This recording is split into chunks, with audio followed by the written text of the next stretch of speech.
semuanya, balik lagi sama aku Anisha Dewi di podcast Hikayat. Jadi kali ini aku udah mengundang beberapa narasumber yang bakal sedikit ceritain tentang hikayat kali ini. Jadi hikayat yang bakal kita ceritain kali ini adalah hikayat Bunga Kemuning. Ada pun narasumber yang udah aku undang. Di sini ada Neta, ada Nasya, ada Fahri, dan ada Huma. Oke, mulai ya, kita mulai. Gimana sih mulai cerita dari hikayat Bunga Kemuning ini? Jadi setahu yang aku baca, si cerita hikayat Bunga Kemuning itu dahulu kala ada seorang raja yang mempunyai 9 orang putri. Nah, si 9 orang putri itu diberi nama-nama warna. Ada apa aja? Kayak nama warna merah, warna kuning, warna hijau, warna oranye yang kayak gitu lah. Oh, magic video Ya, terus akan tetapi si istrinya tuh udah lama meninggal. Kenapa? Karena melahirkan si bungsu. Oh, jadi si istrinya ini tuh meninggal gara-gara aksiden melahirkan si bungsu ini. Ya. Nah, si bungsu ini tuh sangat berbeda dengan sifat kakak-kakaknya. Kan kalau misalkan kakak-kakaknya itu bandel sama manja kan. Nah, kalau misalkan si anaknya ini, si anak bungsunya ini kayak baik hati. Nama anak bungsunya siapa? Putri Kuning. Oke, jadi mamah ini tuh meninggal gara-gara melahirin si Putri Kuning ini. Lanjut. Setelah itu pada suatu hari si raja ini tuh pergi ke suatu tempat karena ada tugas kerajaan mungkin ya. Setelah itu buat itu si 9 putrinya tuh minta hadiah atau oleh-oleh barang-barang mewah segera. Tapi dia ditawarin sama si raja ini kayak mau oleh-oleh Iya. apa gitu. Dia ditawarin. Terus si 9 yang lainnya jadi oleh Apa ditawarin barang semua? Kayak permata-permata gitu ya. kan anaknya ada 10 ya, kamu minta cuma 9 aja. Terus yang satu lagi Si putri paling gak minta apa-apa. Dia cuma berharap raja itu gak main sama.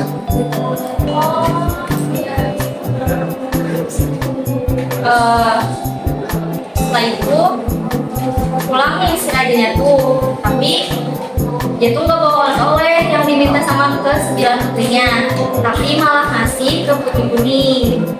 si raja ini kasih apa? Kayak sebuah hadiah ke si Putri Kuning ini yang bikin si kakak-kakaknya iri. Iri. Emang si kakaknya ini punya sifat yang iri-irian, tapi mungkin kayaknya si raja ini tuh ngasih hadiah juga karena ya emang si Putri Kuning ini apa ya namanya hatinya baik lah gitu, beda sama kakak-kakaknya. Jadi si rajanya juga mikir kayak udah deh kasih aja nih ke putrinya yang paling baik. Mungkin karena faktor si Putri Kuning ini juga anak bungsu ya biasanya. Oh iya, emang anak bungsu biasanya kebanyakan dimanja gitu nggak sih? Enggak. Iya. Iya. Ya boleh.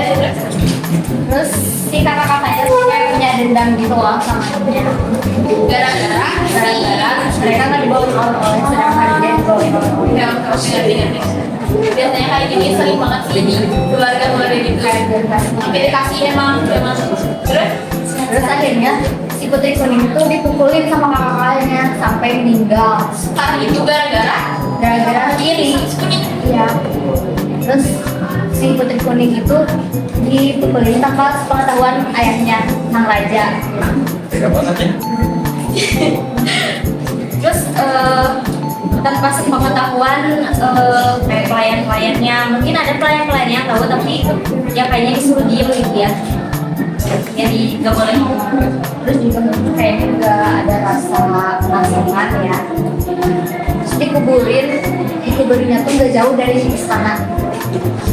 Ini satu perbuatan kriminal ya, kayak bisa dibilang juga kalau misalnya di zaman sekarang bisa dibilang pembunuhan berencana. Ya. Ya benar. Pembunuhan berencana. Jadi itu emang benar-benar nggak ada yang lihat seperti itu apa gimana? Kayaknya enggak sih, kayaknya. Kayak cuma ke 9 kakak aja doang yang Oke. Setelah Putri Kuning ini meninggal, emang gak ada yang nyari si Putri Kuning? Kayak kemana Putri Kuning? Ada yang nyari,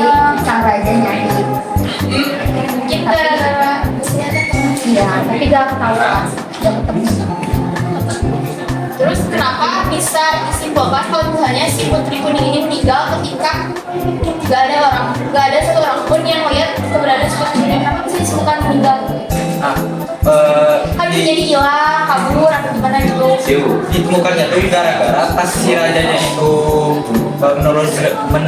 menelusuri istananya, nemuin sebuah makam yang tumbuh bunga kemuning. Nah, situ raja tuh nyadar bahwa itu tuh makamnya si kemuning, si kuning itu. Putri Kuning. Oke, jadi si makamnya ini tuh dari maksudnya makam itu penumbukan Ya, bunga kemuning itu. Jadi itu tuh tempat dikuburkannya si Putri Kuning itu. Nah di situ tuh tumbuh ya bunga yang diberi nama sama si raja, bunga kuning. Oh, kayak ini tumbuhannya maksudnya bunganya bunga baru gitu. Makanya si raja bisa interesting ke bunga ini. Ya. Terus dari situ langsung dikasih nama Bunga kuning gara-gara si raja ini ingat sama Putri Kuning. Itulah awalnya cerita bunga kuning. Menurut kalian yang kurang dari cerita ini apa? Apakah alur yang kurang jelas? Menurut aku yang kekurangannya itu ada di endingnya, soalnya kita gak tahu nasib ke-9 putri tersebut Iya, diapain. Iya ya, memang. Terus saya ceritanya kan juga gantung banget. Gitu. Kayak kita cuma tahu endingnya si Putri Kuning kalau misalnya si Putri Kuning itu meninggal. Tapi kita nggak tahu ke nasib ke-9 kakaknya itu kayak gimana. Kira-kira menurut kamu dari apa ya namanya? Hayalan kamu gimana sih nasib ke-9 kakak ini? Mungkin kalau misalkan si rajanya tegas ya bisa aja dikasih saksi, atau kalau misalkan si rajanya gak gimana-gimana dia pasti kayaknya udah dibiarin aja gitu seperti itu. So,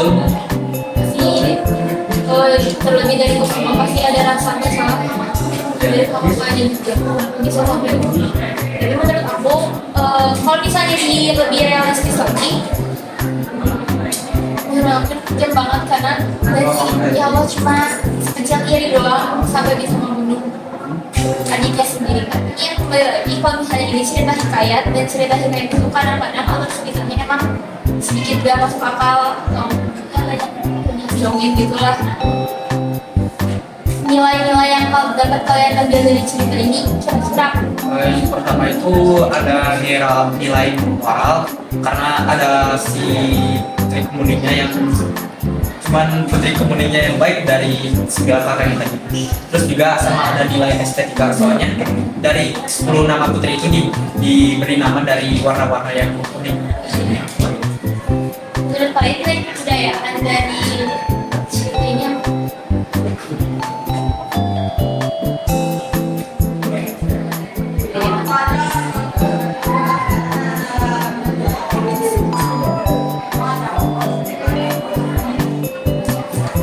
Ya ini kayak latarnya masih kerajaan ya, masih kental sama budaya banget.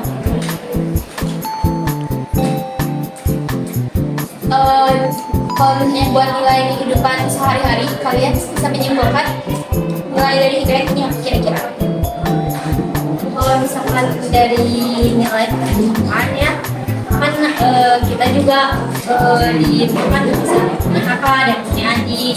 Nah kalau bisa kan saling menyayangi aja, nggak boleh kayak Ya benar, gitu. gak boleh saling Saling membenci. Apalagi kan ini sih tentunya kasihan ya, jadi 9 lawan 1 gitu. Baby kayaknya udah enak. banget juga ya. Iya, jadi kayak Mungkin itu aja sih yang bisa kita ceritain dari hikayat Bunga Kuning ini. Kurang dan lebihnya kita meminta maaf dan sampai jumpa di podcast berikutnya. Bye-bye. Bye.